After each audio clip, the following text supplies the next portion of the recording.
Hi, Scott.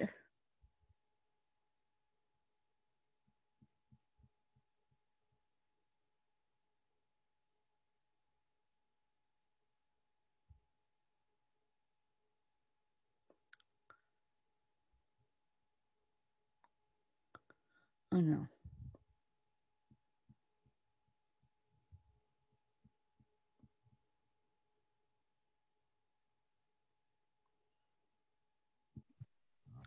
Welcome to Ask Gwen, everyone. Today I have Scott with me, and I want to tell you just a heads up this podcast is going to be very raw and open, and it's not a subject that should be around kids. It's not a subject that should be around kids, even though it has to do with kids. So I'm going to let Scott take it away and start sharing his story. Hi, Win. It's very, very, very honorable to be on your webcast or your podcast. Sorry. For those of you who will find out, I'm very social. I'm very social media illiterate. So when I said webcast, I meant podcast. So I'm very honored. This is only my second podcast. Very, very, very, very honored. So my name is Scott Hampton. I represent the foster care to prison pipeline. I have experienced multiple placements, about 20 in total, if not more. I've been placed in the ICU twice by my biological mother's husband, and was bounced around from foster care homes to foster care homes here in Ohio, where I'm from. Not only was I in foster care, I was on a TV show called Wednesday's Child. Wednesday's Child, for those of you who don't know, is a newscast by ABC6, or it was ABC6, but it's ABC. And I was placed up for adoption. I was advertised basically for adoption. So, you know, at the age of 10, you know, I was happy to hear that we were going to be placed on this show, and, you know, happy to hear that I had a sister. I had vague memories about, and come to think about it, I probably didn't know she existed, you know. So, we were on this show, and a couple called in, and they wanted to adopt my sister and I after all the horrible things that we had been through in foster care. So the children's service agency that I was placed in did not inform, like multiple cases in the United States. They don't inform the trauma.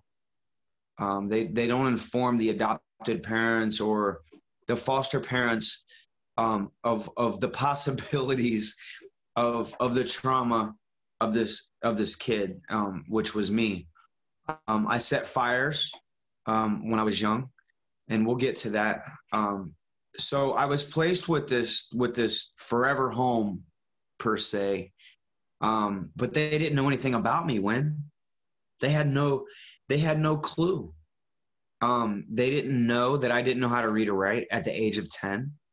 I didn't even know how to spell my own name, you know. And that's a common thread in foster care, you know, being placed in all those placements. You're just bounced around, and you have there is no stability. There is no education And the school system basically just bounces you around and just passes you, or just does whatever they can to, to make children's services happy, whatever county it's in, whatever state it's in. A year and a half after living with the adopted parents, my sister and I were abused by the adopted family. For my sister wearing makeup, such a small thing. And my sister was removed permanently, and I was placed in an RTC, which this wasn't my first RTC placement. For those of you who aren't familiar with an RTC placement, that's a residential treatment facility, residential treatment care. They basically deal with developmentally handicapped, as the state would call it, kids, right? But who's to say that these kids are developmentally handicapped? Like, who's to say? Why put that label on a foster kid when all they need is belonging? All they need is someone to actually care. Abuse. Let's talk about abuse in foster care, or abuse, period. Abuse. 35% of kids are removed from their biological parents because of abuse. Yeah. Right. But the more horrifying issue is that 28% of those children that are placed in care are abused in foster care. So, okay. The little that I know about foster care, I know that they have to do a site visit to the potential parents. But who's doing the psych review? The psych review is done by a state-ran agency, and their only concern is to place kids. That's it. No. That's it. Their concern is to place kids, but are they actually looking at, and I said site, by the way, are they actually looking at what is going on in the home, or are they actually in a home, such as if I wanted to adopt a foster child, are they actually looking at what's going on in a home, or are they just, I hate to put it this way, but I will, running these families sort of like through a chicken mill, force feeding. I know where you're going. I know where you're going. Are they actually? I'll answer that question, and this is. Go ahead. Okay, so we're dealing with foster kids that deal with multitudes and multitudes of trauma. Multitudes of trauma. Trauma exposure for youth in foster care is at 90%. 90%. All right. Now, belonging for a youth in care, or a youth that is aging out of care, meaning being emancipated, having belonging, right? If you don't have that belonging, it contributes to their vulnerabilities. Now, I'm going to get back to what you were talking about, right? But not having a belonging contributes to their vulnerabilities. It contributes to disruptive behaviors. It contributes to emotions. And for somebody that's never really been through the foster care system, for somebody that's never really understood, besides what is written, besides what the state, whatever state you're in, qualifies youth in care. Like, or not qualifies youth in care, but however they label them, whenever they label them, how they label them. You know, most of it's run like military. If a youth in care runs away, guess what they are? They're AWOL. Now, if you're absent from the military, what are you? You're AWOL. Yeah. Now, the state automatically looks at kids as a concentration camp, or they like to control their lives. They're not understanding the trauma that these kids are going through because they themselves haven't been through it. Number one, getting back to what you were saying, my adopted parents, he had a previous kid. She never had a kid. They both came from a divorced background.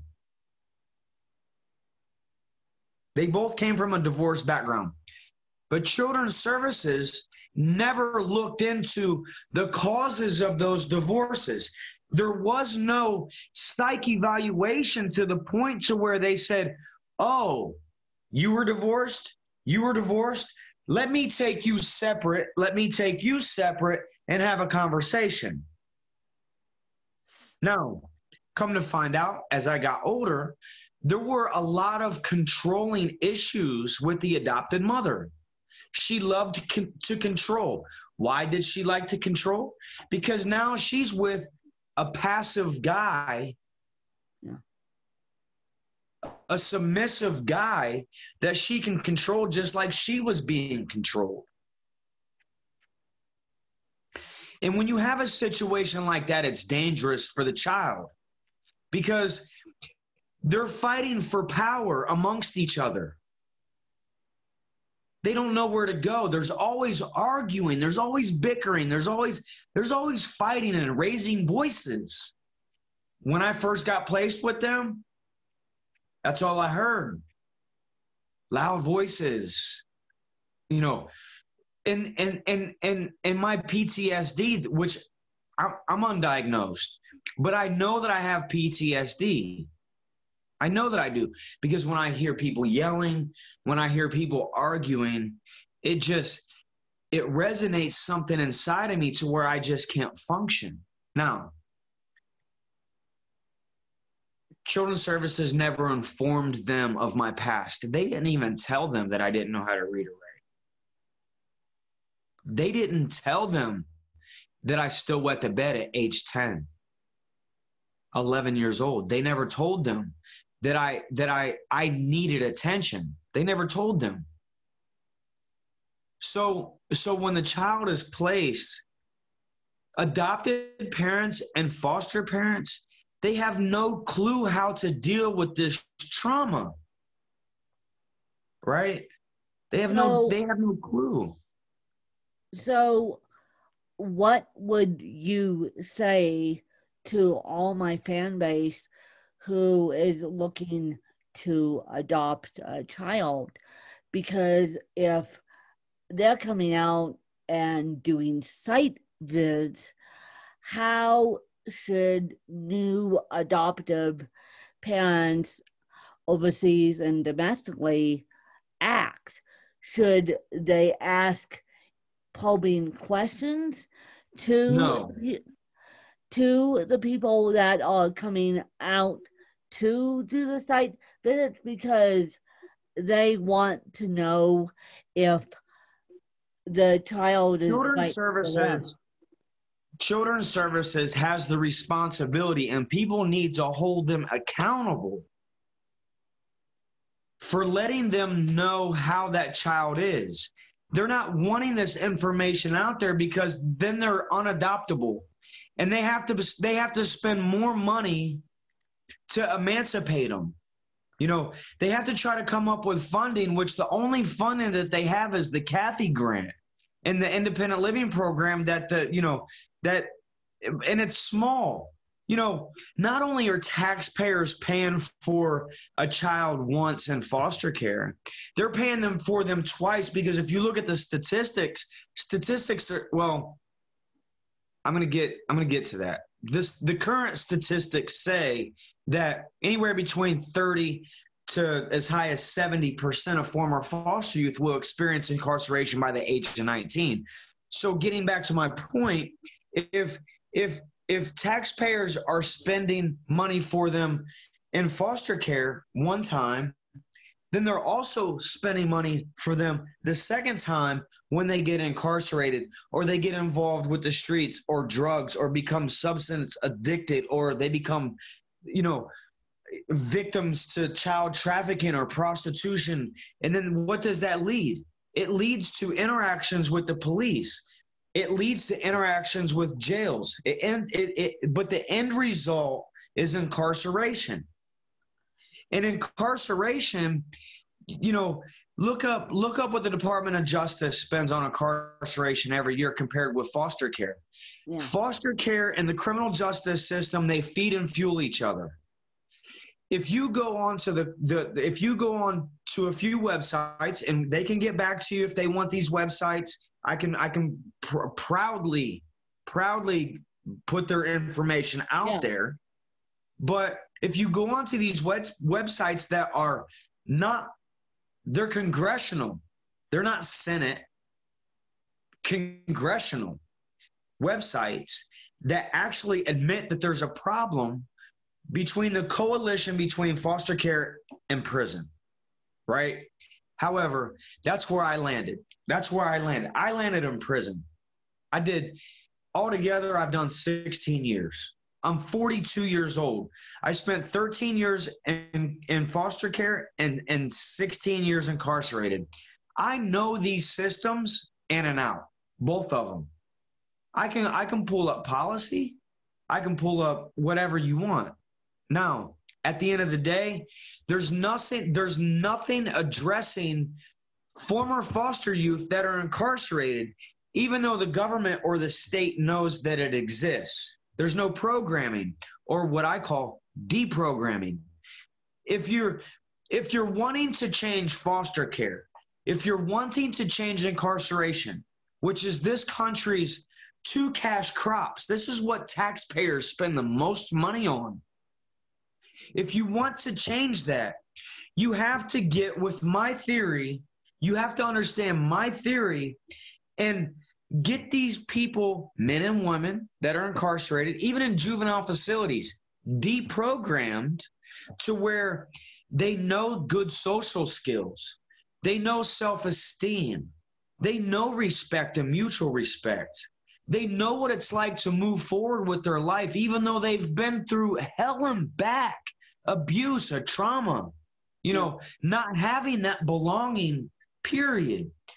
You have to be able to relate, and Children's Services needs to be held accountable for these actions that they're taking. And not going to make Children's Services accountable if Adult Protective Services is not in the limelight. I mean, I myself got abused. People know that. I had three witnesses to my abuse, actually 4 witnesses. But when I luckily knew what I was getting into because I have my past, but I literally said to Adult Protective Services before I had a cop sitting there, I had Adult Protective Services sitting there. I said, I don't know about you guys.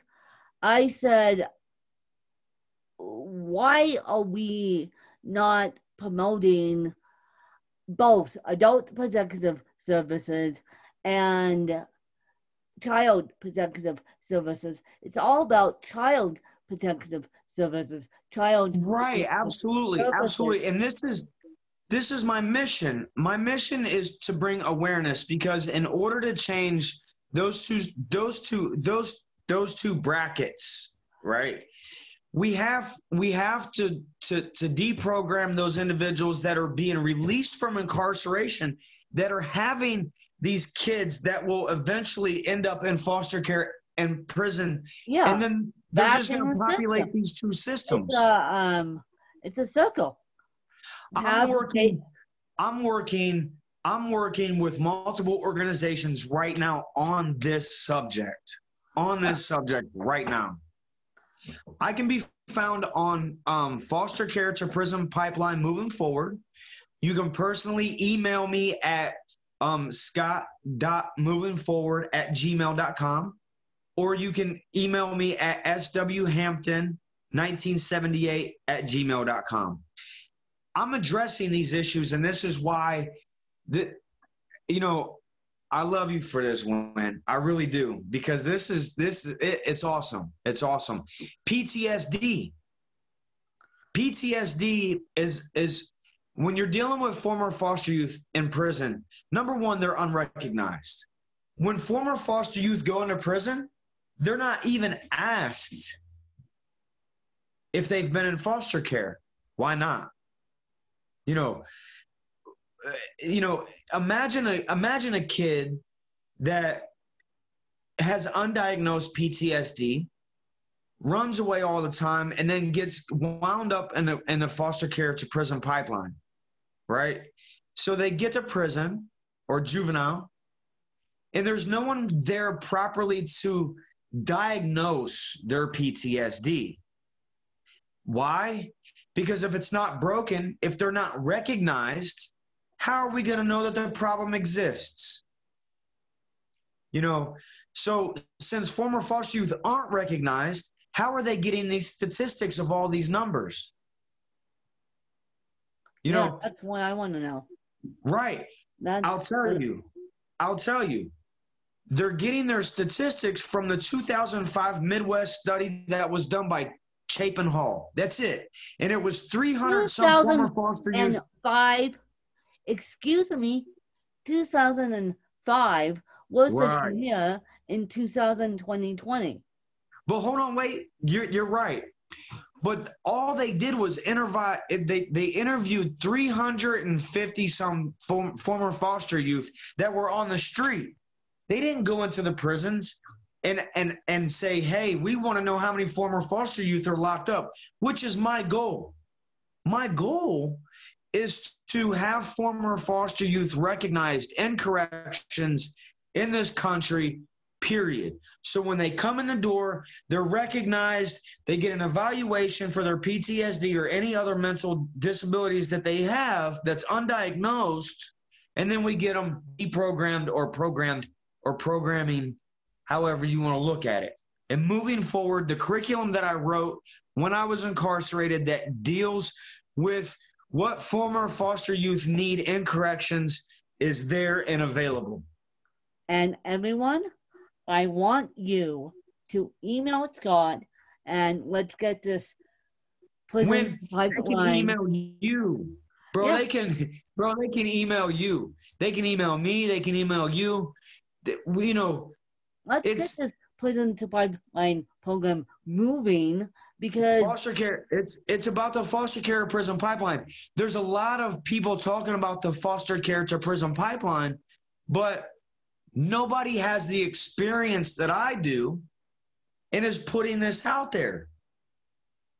You can go on YouTube and you can look up foster care to prison pipeline, and you'll see people talking about it, and it's boring. It's boring. Sorry, but they just have no experience in it. They don't have experience in foster care, and they don't have any experience in prison.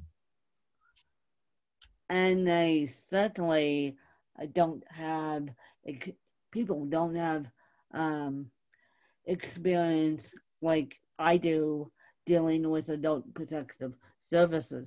Eesh, Absolutely. that's Absolutely. that's Absolutely. another whole story in Absolutely. itself. Why? But I think that adult protective services and child protective services need to be split. And I think that so many people need to I'm with you learn behind that. about I'm with this. you.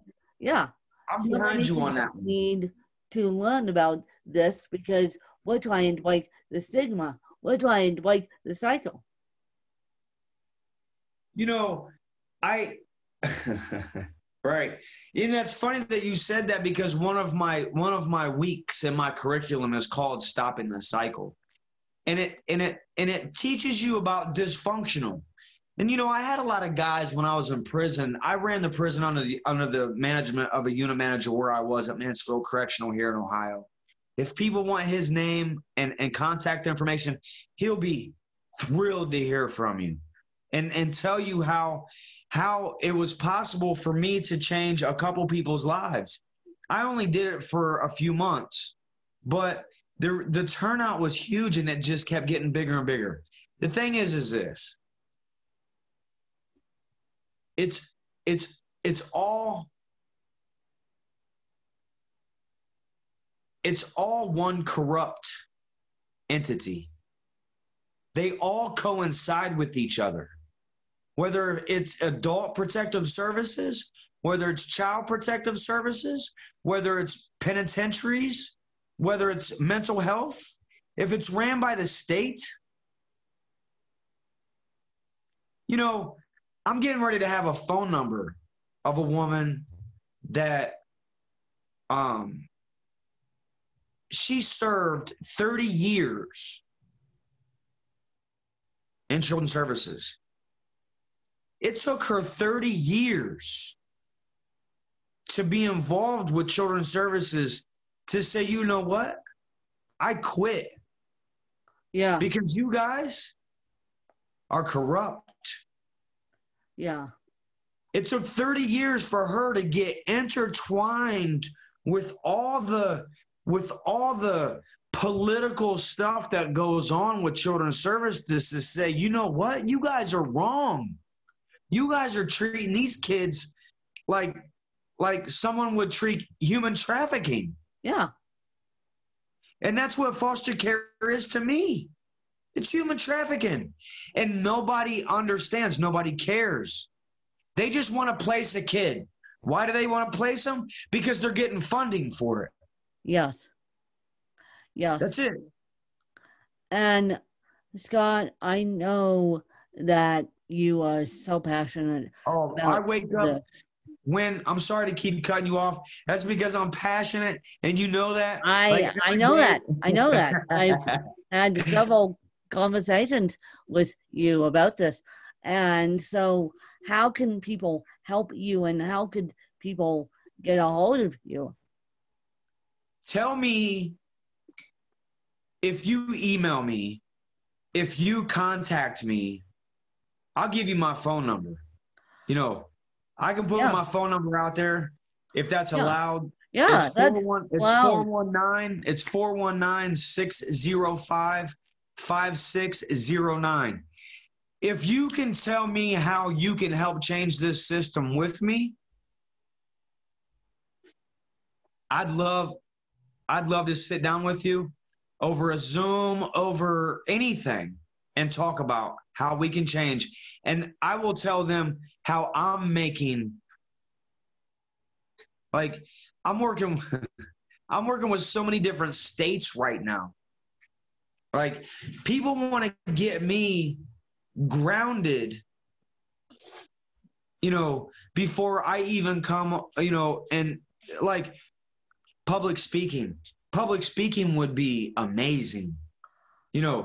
A Microsoft public speaking, I would love it. And I would love you to be there, on the issue that you're talking about as far as, the abuse end. No, because I think adult protective services need to be needs to be put in its own Yep. spotlight. And I support. And if you know what, I would want to bring you in on this. You know, Yeah. I want to bring you in on this, and I think that public speaking would be great. Yeah. So Scott, how could my audience help you? Do you want In them any way possible, funding, anyway? a Okay. job. Any way You possible. know, like I work. You know, I make $12 an hour. You know, I want to be an advocate. I want to work with an organization, or I want to be able to have my own organization, or be part of an organization that's helping, that says, hey, whatever, I'm open for whatever. Yep. I'm open for whatever, Win.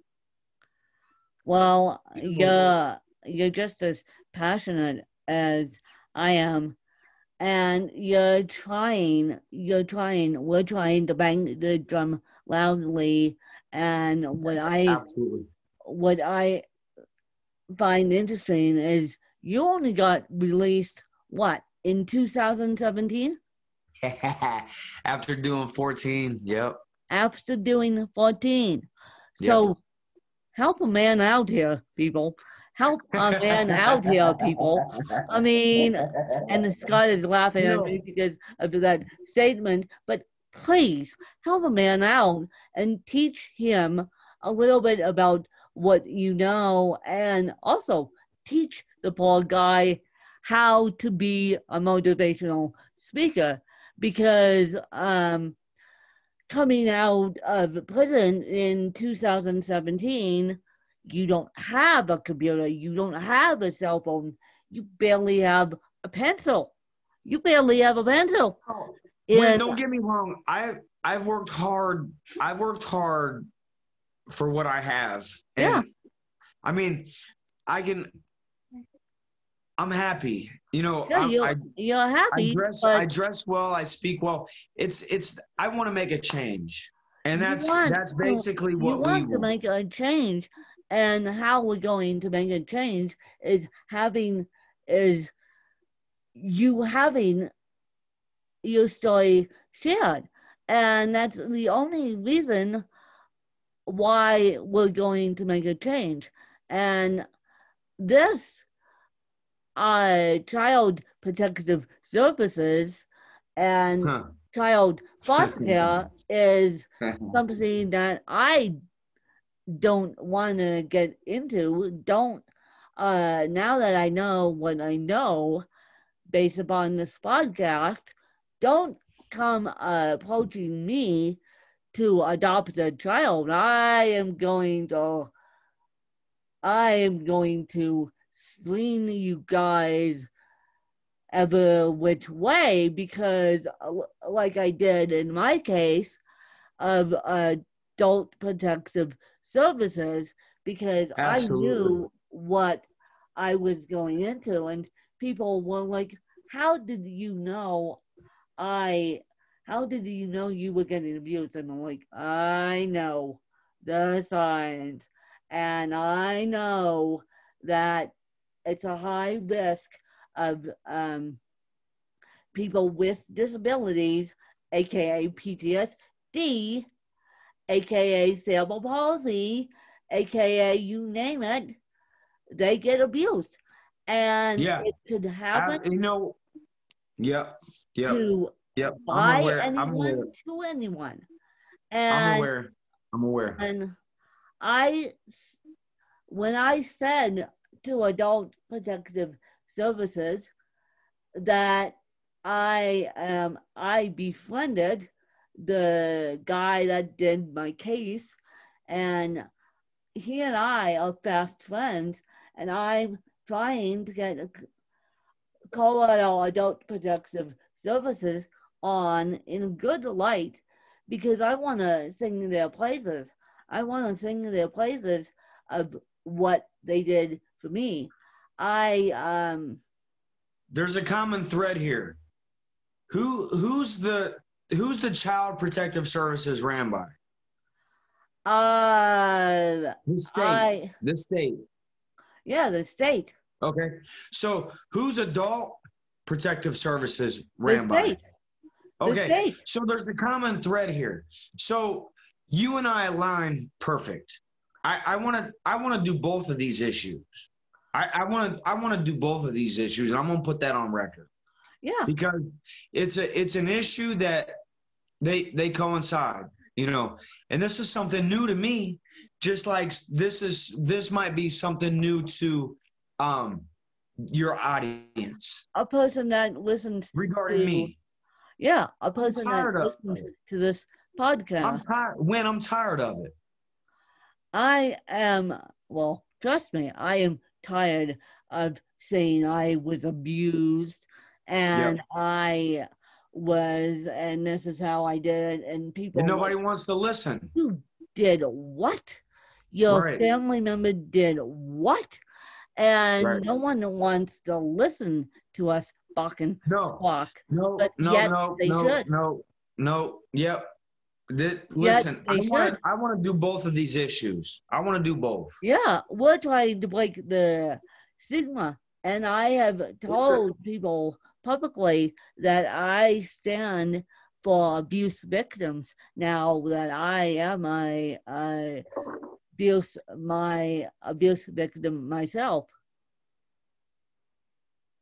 And so basically what I wanted to tell you guys is I wanted to bring Scott on and have him share his story and talk about the program that he's working on, because I think it's really crucial that that it will somehow break the stigma. Yes, it changes lives. It changes lives. I have a backstory about that, and that's for another time. And that's when I'm sure, just like everybody else, there's not much editing you're gonna have to do on this video. No, there's not much editing on this video. People gonna be like, "What? What?" Right. And people are gonna be like, "Okay, I need to help Scott, please." I love it. We need to get this prison to private lane in all 50 states and internationally too, because it's just not when it hasn't turned in. Sorry to cut you off. This isn't just now as we speak. This isn't just my, like, the foster care to prison pipeline isn't my mission right now. It's Child Protective Services and the Adult Protective Services. I feel a calling right now to basically speak for those that are in the Adult Protective Services that can't speak for themselves. Yeah. And if I have to go there, I want to. I mean, I was lucky enough in my case where I could speak for myself. I was lucky enough to have 4 witnesses to my my case. I was lucky enough that my witnesses agreed to speak, because that's another problem when the witnesses don't agree to speak. And it's a huge problem. Like in my case, when abuser. I think that happened back in it. Hold on. I think that happened back in 2009, 2007, 2008. There was a new case law that came out, and it was basically that if a woman was getting beat, this is the actual case law that they ruled on. The United States Supreme Court ruled on this, that if a woman was being beat or someone was being beat and they called 911, am I following in line with that timeline? Yeah. With you? Yeah. Okay. So what had happened was there was a United States Supreme Court decision that came out, and the United States Supreme Court has basically ruled over all federal court. I did the majority of my own appeals when I was incarcerated. Anyways, it states in that case law that they can no longer use the 911 tape or 911 recording if the witness isn't willing to show. Because it has a every criminal defendant has the right to confrontation, meaning they have the right to personally face their accusers. And if that accuser is not there, then they can't use that 911 call anymore. Well, I personally faced my abuser, and I personally faced her. I got abused in June. We were doing a totally different thing. She saw me again in October, and yeah, and I didn't want to see her. I was kind of pigeonholed to see her. Was that your caregiver? No, my caregiver, and this is the other thing too, my aides, and I'll make this clear, my aides, my stepmom, my stepsister had nothing to do with my abuse. They had, and I'll say this clear until the day is long. Because so many people, and then we got to wrap this interview up, but I will state this case. So many people think that it's the caregivers that do the abuse. No, it's anyone that can walk into a home. It's anyone that can walk into a home. Absolutely. And no, my stepmom, my aide, my stepsister. You just opened up my eyes to a whole different level that I want to advocate for too. Yeah. I want to work with you to advocate for this. Yeah. Because all falls. My stepsister, nor my stepmom, nor my aide did what they did. It was my own family that did what they did. My witnesses, God bless them. Yes, I said God bless them, because my witnesses spoke on my behalf, told their stories. Every story that they told, including my interview, matched up to what my abusers did. And my abuser goes, I did nothing wrong. And yeah, that's unfair when these abusers, say in adult protective services or child protective services, they say we did nothing wrong, now move on. Yeah. Yep. Because they find you incompetent. Yeah. Hello? Just like they do foster kids. They find them incompetent. So we have a valid point here. They don't believe them. Absolutely. Absolutely. No one believes anyone. And no. And this is something I will stand for until the day I die.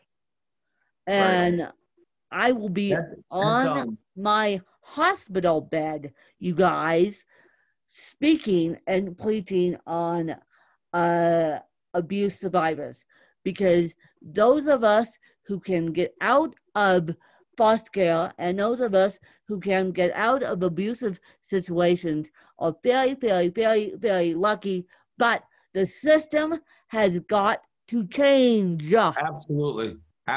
I'm with you on that one. I'm with you on that one 100%. The system has got to change. Yep. The system has got to change. If you look at 35%, I'm just speaking for foster care, 35% of children in foster care are removed from their biological parents because of abuse. But then turn around and then 28% of them are abused while in foster care. Imagine what's happening in adult protective services where these people don't have the voice to speak for themselves. Yeah, yeah, exactly. Exactly. Hello. Exactly. The system is screwed up. It's got to change, and both systems have got Yep. to change. Yep. Yep. Well, I Absolutely. think we covered a lot, Scott, Yeah, and I absolutely. appreciate you coming on and sharing your story. And I hope people can start beating the drum with you and I, because Absolutely. it's When going to be, we're beating the drum until the day is gone. like I'm laughing because I'm so ecstatic. I'm so thrilled. You know, like Well, hello. I've been on the other side of I've been on the other side, and I've always been a first reporter for kids, but I never realized what kids had to go through when, let's say, a preschooler walks into preschool and they say, Miss Wynn, mommy broke my arm. I never realized until I went into adult protective services what these kids have to go through. yep, And that really opened my eyes yep. as a first responder. And I never realized what inmates have to go through until I walked through a Colorado penitentiary on a high school trip. Thank you very much. I've been around Yep, the block a few times. I've been yep. around the block. Yeah, and that You was know, when fun. I'm gonna tell you this, I I would love to be a foster parent to someone or to multiple kids that they say are troubled youth. Here's the reason.